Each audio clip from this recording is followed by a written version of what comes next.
जुड़ने के लिए। फिलहाल आगे बढ़ लेते हैं, इस वक्त की बड़ी खबर का रुख करेंगे जो कि राज कुंद्रा पोर्नोग्राफी केस से जुड़ी हुई है। राज कुंद्रा की जमानत की अर्जी को बॉम्बे हाईकोर्ट ने खारिज कर दिया है।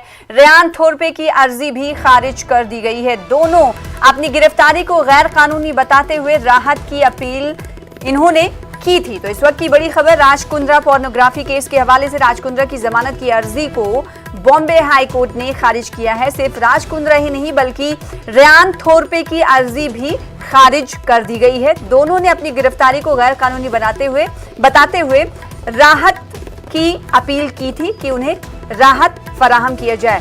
एक बड़ा झटका एक तरीके से कहा जा सकता है। मुश्किलें बढ़ती जा रही हैं, किसी तरह की राहत की खबर सामने नहीं आ रही राज कुंद्रा के लिए। हमारे साथ हमारे नुमाइंदे अमित जुड़ रहे हैं। अमित, राज कुंद्रा को कोई राहत मिलते हुए नहीं नजर आ रही है।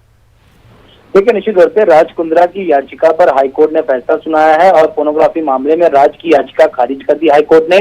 और जो उनके साथी थे रेयान थोरपे, उनकी भी याचिका जो है खारिज की गई है। दोनों ने हाईकोर्ट में अपनी गिरफ्तारी को इलीगल बताया था, अदालत से राहत की गुहार लगाई थी और आज अदालत ने दोनों की याचिका खारिज की। मैं आपको बता दूं कि जिस तरह से लगातार एक के बाद एक सबूत सामने आ रहे हैं। 2 दिन पहले एक पीड़िता का भी बयान दर्ज किया गया। पीड़िता ने भी कहा था कि उन्हें एग्रीमेंट से धोखे से साइन करवाया गया, उन्हें जो है न्यू फिल्में करने के लिए कहा गया और ये बताया गया कि ये फिल्में बाहर के देशों में जो है रिलीज होंगी तो किसी को पता नहीं चल पाएगा। तो एक पीड़िता भी सामने आई, उसने बयान दर्ज कराया। शर्लिन चोपड़ा को भी कल बुलाया गया था क्राइम ब्रांच में। शर्लिन चोपड़ा ने भी कहा था कि मेरे साथ भी कुछ ऐसी चीजें हुई थी जिनके पूरे दस्तावेज मैंने मुंबई क्राइम ब्रांच को, प्रॉपर्टी सेल को मैंने सौंपे हैं। और जिस तरह से जो है लॉकर एक मिला इनके घर से और जिस तरह से डॉक्यूमेंट मिले हैं, फिर फॉरेन करेंसी इनके यहाँ से मिली है, फिर जो पॉर्न वीडियो जो बनाए जा रहे थे उस वीडियोज को लगभग 120 वीडियो को जो है क्राइम ब्रांच ने अपने कब्जे में लिया है, उसे एनालाइज किया जा रहा है। तो कहीं ना कहीं राज कुंद्रा की मुश्किलें बढ़ती नजर आ रही हैं और ये भी हो सकता है कि ये आने वाले दिनों में जो है कुछ और भी गिरफ्तारियां इस पूरे मामले में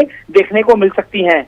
बिल्कुल, तो आने वाले दिनों में कई और गिरफ्तारियां देखने को मिल सकती, जैसा कि अमित ने कहा। और जैसा कि हम जानते हैं कि राज कुंद्रा ने आज एक अर्जी दाखिल की थी अपनी गिरफ्तारी को गैर कानूनी बताते हुए और इस अर्जी को ही बॉम्बे हाई कोर्ट यानी अदालत ने खारिज कर दिया है। तो एक बड़ा झटका माना जा सकता है राज कुंद्रा के लिए। बेहद शुक्रिया हमारे साथ हमें जुड़ने के लिए, इस हवाले से तफसीलात फराहम करने के लिए। क्या सैनिटाइज